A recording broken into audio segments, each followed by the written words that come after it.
Ladies and gentlemen, it's my distinct honor now to introduce to you for some brief remarks a man who is a hero of mine, and he's done a great deal of quiet, heroic work behind the scenes, as is not uncommon for men of the cloth. So we have with us this afternoon Cardinal Theodore McCarrick, the former Archbishop of Washington, who I think the only word I could use to describe him is indefatigable. The man travels around the world still tirelessly and does a lot of heroic work to build bridges between Christians and Muslims and Jews, and is really a wonderful humanitarian man, and it's our honor to have him here with us today. I first met him several years ago, but I happened to run into him in Beirut on the street in 2012, and he was coming up, and I said, "That's Cardinal McCarrick." And he said, "Well, I did not expect to be recognized on the streets of Beirut." But indeed he was. So, ladies and gentlemen, please join me in welcoming Cardinal Theodore McCarrick.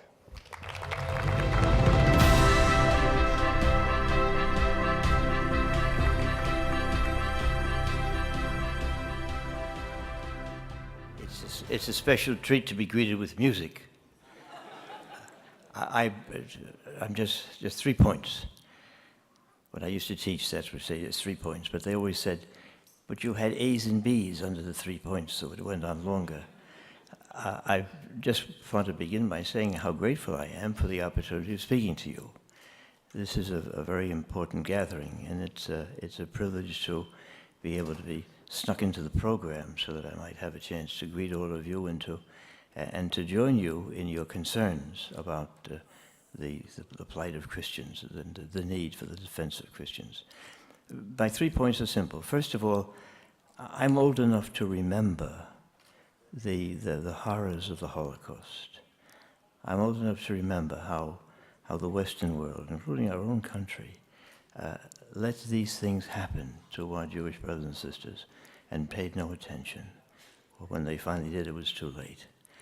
This can't happen again. We cannot allow the Christians in the Middle East to suffer that same horrible, despicable torture that our Jewish brothers and sisters had. That is one of the blights of the 20th century. We cannot let this become the blight of the 21st century. And so that's the first thing I call all of you, and myself too, that we have to remember the defense of the Christians, our brothers and sisters, and that this is so very important. Secondly, I wanted to make a distinction, which I think is a distinction with a difference. During the last program that I had a chance to listen to some of it, one or two made this distinction. I think it's very important.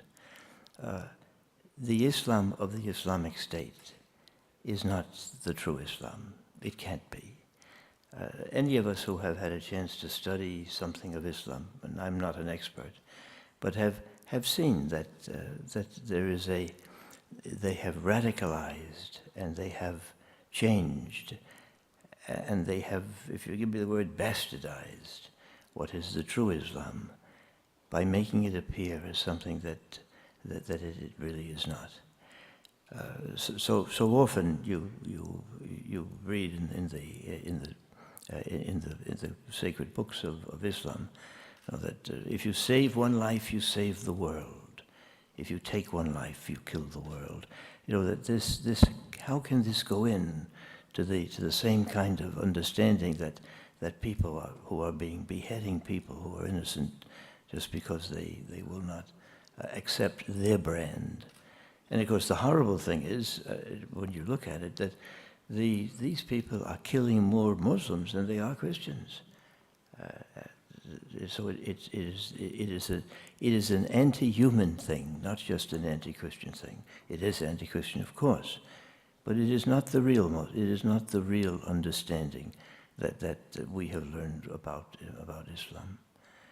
And the third thing, and the last thing I wanted to say, is that about several years ago, the Muslim leadership in the United States came out with a fatwa, a very important fatwa, a religious statement, a judgment that they signed in all the great Muslim groups in our country. And it was based on what Catholic social teaching is based on, the dignity of the human person. And they condemned suicide bombing, and they condemned the killing of innocent people.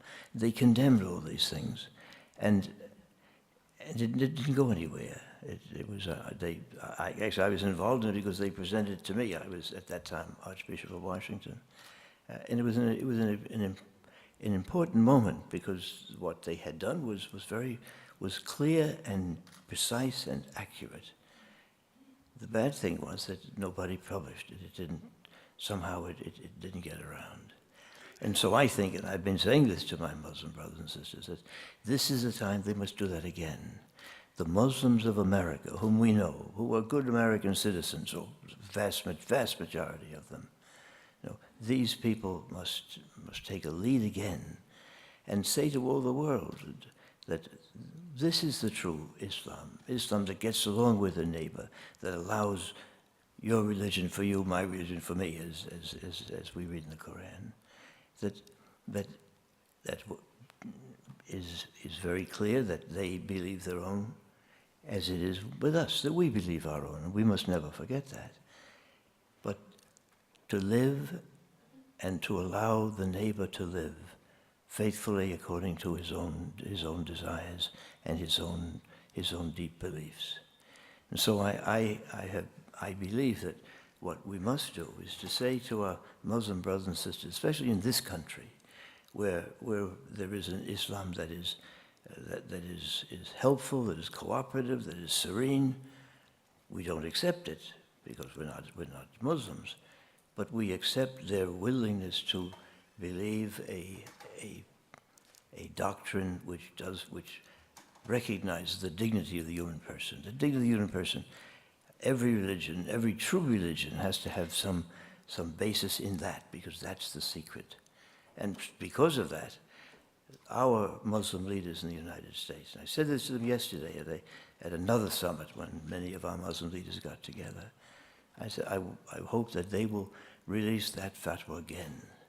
And this time make sure, and we will help it, make sure that it reaches the press and reaches the television, reaches the foreign media outlets here in the United States, so that in Syria, in Iraq, in Iran, in all those countries in the Middle East where we worry about our brothers and sisters who are Christians, that they will read that this is what our people in the United States believe is the true Islam.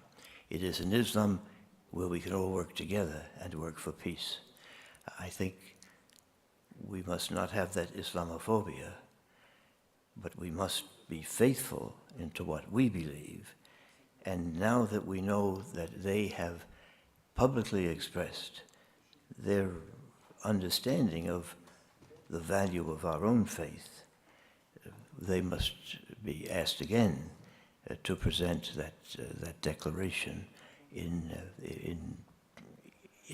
this country, as they have, but all over the world, so that those who seek to change the nature of Islam, to make it a bloodthirsty and unregulated religion, which it is not, that those people who are doing this will hear from America, from the Muslims of America, that this is an important point in the life of this country, and it has helped us to live in peace with one another, so that we should tell the whole world that both Muslims and Christians and Jews and everyone who lives here in this country will say to this unfortunate group, wait a minute, this is what religion really is. This is what Muslim religion really is.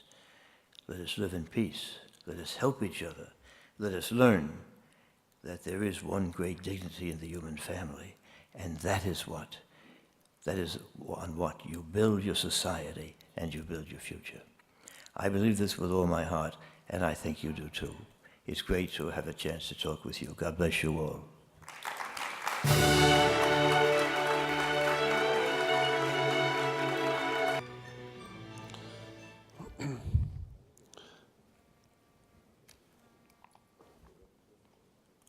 I would like to thank a great humanitarian who made this possible, Ambassador Gilbert Chaguri.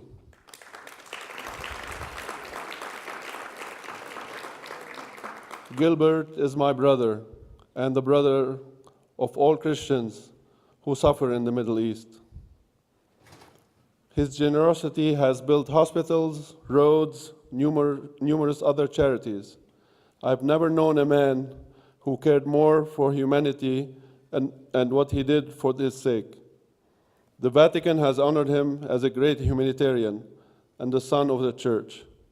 He has dedicated many years and much of his fortune for the protection and preservation of Christianity in the Middle East.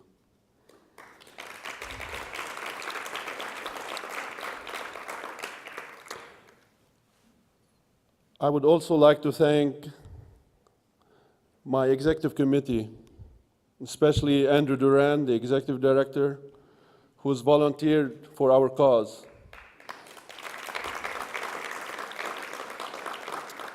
And Christina Olney, that believed in what we're doing, and she had a job 2 months ago, and she quit just to help us with our summit.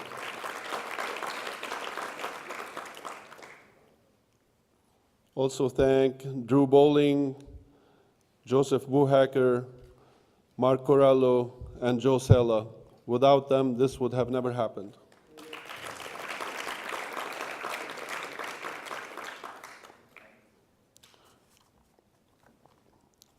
This afternoon, President Obama met and National Security Advisor Susan Rice with all of our patriarchs at the White House. They met for 40 minutes, and the delegation with all the religious leaders from the Middle East, led by Lebanese Maronite Patriarch Rai. The leaders discussed the plight of Christians in the Middle East and the challenges they face across the region for the rise of extremism. The President reinforced the commitment of the United States to counter threat posed by the Islamic States of Iraq and the Levant and other terrorist groups for the people of Iraq, Syria, Lebanon, and the broader Middle East, as well as U.S. persons' allies' interests in the region. He underscored that the United States will continue to support partners in the region, like the Lebanese armed forces that are working to counter ISIL and promote regional stability. The delegation agreed on the need for all leaders in the region to reject violence and prejudice and call for moderation, tolerance of other views and religions, and end to sectarian division. The President emphasized that the United States recognizes the importance of the historic role of the Christian communities in the region and of protecting Christians and other religious minorities throughout the Middle East. Thank you all for a great summit, very successful. Thank you all for being here with us, and we'll see you very soon. And we'll have a much better summit next time. Thank you very much. Thank you so much, ladies and gentlemen. And now we come to the conclusion of IDC's first inaugural summit. And we hope that you'll be back to join us next fall. Details to follow, Your Beatitude. Thank you. And this summit, we faced challenges foreseen and some unforeseen, and we bested them. And there will be others to come. And together we're going to overcome those challenges as well. Just to give you a little bit of a path forward, if you'll bear with me for a moment. As mentioned before, beginning today, there's a Washington, D.C. based advocacy group here to serve the Christians of the Middle East. And thank you. And in the days and weeks and months ahead. We'll be in touch with each of you. I know I've given out about 500 business cards already, and I've run out. But there's info at IDC, and we have all of your emails, whether you like it or not. So we'll be following up with you to discuss what we can do. And we look forward to working with you to advance this work. And please stay connected with each other as well. You can follow up with Christina about becoming a state leader if you so desire. Speak at your parish. Ask your pastors to remember the Christians in the prayers of the faithful. You never hear that in churches in America, and it's very disappointing. You can adopt a parish in the Middle East, whether it's evangelical, Orthodox, or Catholic. And IDC will continue to expand its work in Washington. We're going to advocate with the United States government, the international community, and the United Nations to be active in protecting and preserving Christians and other minorities in harm's way in the Middle East, especially in Iraq and Syria. IDC will also press for humanitarian intervention through direct action and through existing charitable organizations on the ground, some of which were here today, and I hope everyone had it, and yesterday, and I hope we've all had a chance to see them. They're doing amazing work. IDC will call upon the International Criminal Court to launch an investigation of war crimes and crimes against humanity in Iraq and Syria. IDC will call for sanctions on individuals and countries that have financed ISIS, and will track and publicize incidents of atrocities against Christians and other groups and individuals, or persecution or discrimination, and will work with religious leaders and government leaders to identify and hold accountable the perpetrators. IDC will develop security proposals to protect churches, monasteries, and the religious and laity where they are under threat, and design rapid response humanitarian relief channels for refugees and other displaced individuals. In closing, I would ask you to just take every opportunity to remind the Americans, those of you who will remain here in America, that it is not only you who trace your heritage back to the Middle East, but they, as Christians, who trace their heritage back to the Middle East. The Middle East is the spiritual homeland for more than 2 billion people worldwide, because it is the land where Jesus of Nazareth walked among us, where millions of descendants of the first Christians live and dwell still. Thank you very much for coming. Thank you.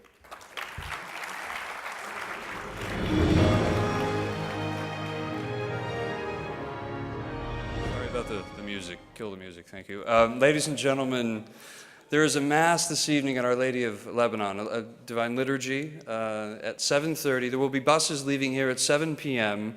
to transportation for everyone, departing at 7 p.m., and we'll ask you to join us at Our Lady of Lebanon for liturgy. And there will be a reception afterwards. Is there anything else that I'm missing?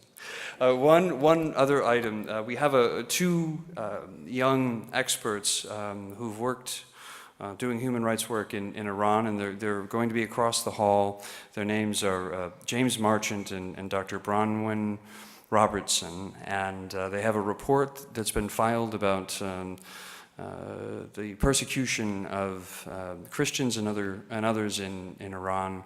And we would welcome you to go visit them. And they're experts on social media and how to use social media to penetrate and connect with people in other countries and cultures of the same religious persuasion to help. So they're two very young, courageous people who've spent a lot of time in that part of the world, and they are experts, and they're here to meet with anybody who's interested in learning more about using social media to promote human rights. So thank you all for coming, and we'll see you next year. Thank you.